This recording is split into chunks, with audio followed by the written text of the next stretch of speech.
Hi అండి, welcome to our channel. ఈరోజు దమ్ బిర్యానీ తయారు చేస్తున్నాను. ఎలా చేయాలో చూద్దాము. ముందుగా 2.5 గ్లాసు రైస్ తీసుకున్నాను, బాస్మతి రైస్. అలాగే 1 టైం కడిగి నానబెట్టుకోవాలి.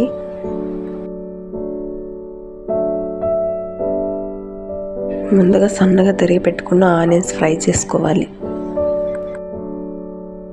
రైస్ ఉడికించడానికి పాత్రలో వాటర్ పోసుకోవాలి.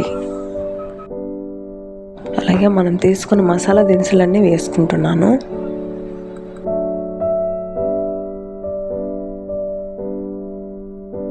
పచ్చిమిర్చి 4 వేసుకుంటున్నాను. కొద్దిగా పుదీనా వేసుకోవాలి. కొంచెం సాల్ట్ కూడా వేసుకోవాలి. వాటర్ బాగా మరిగిన తర్వాత మనం నానబెట్టుకున్న రైస్ మొత్తం వేసుకోవాలి.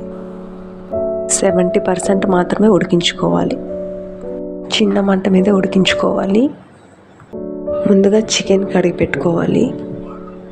అందులో అల్లం వెల్లుల్లి పేస్టు, కొంచెం సాల్ట్,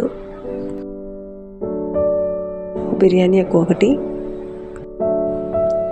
అనాస పువ్వు, లవంగం 1, ఫ్రైడ్ ఆనియన్స్ కొన్ని, కొద్దిగా పుదీనా, కారం పొడి 1 స్పూను, ధనియాల పొడి 1 స్పూను, కొంచెం గరం మసాలా, మిర్చి, బిర్యానీ మసాలా 1 స్పూను వేసుకొని మిక్స్ చేసుకోవాలి మొత్తము.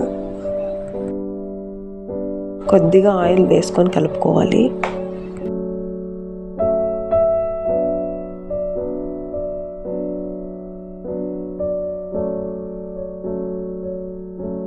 కొద్దిగా పసుపు, కొత్తిమీర వేసుకొని మిక్స్ చేసుకోవాలి మొత్తము.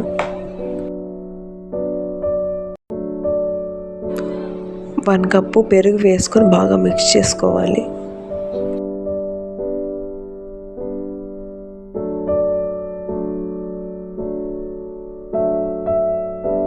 కొంచెం నెయ్యి వేసుకోవాలి. అలాగే రైస్ ఉడికించుకున్న వాటరు 1 గ్లాస్ వేసుకోవాలి. మొత్తం కలుపుకొని 10 నిమిషాలు అలాగే మూత పెట్టేసుకోవాలి. 10 నిమిషాల తర్వాత మూత తీసి రైస్ వేసుకోవాలి. రైస్ కూడా 70% ఉడికించుకున్నాను. మనం ఇప్పుడు రైస్ దమ్ చేసుకోవాలి. కొద్దిగా రైస్ వేసుకోవాలి.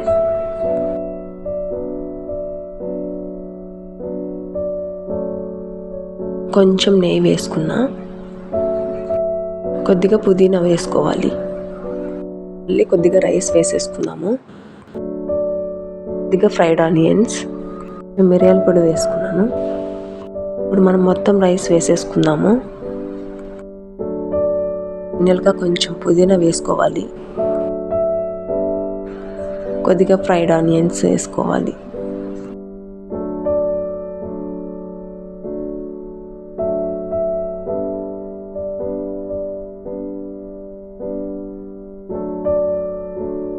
మనం రైస్ ఉడికించిన 1 గ్లాస్ వాటర్ వేసుకోవాలి. ఫైనల్గా మూత పెట్టి ఉడికించుకోవాలి. మూత పైన బరువు కూడా పెట్టుకోవాలి. తక్కువ మంట మీద ఉడికించుకోవాలి. 20 మినిట్స్ అయినా ఉడికించుకోవాలి. Finally chicken dum biryani ready అయిపోయింది. చూసారా ఎంత బాగా వచ్చిందో పొడి పొడిగా. చికెన్ కూడా బాగా ఉడికింది చూడండి. ఎంతో టేస్టీ అయిన చికెన్ దమ్ బిర్యానీ రెడీ అయిపోయింది.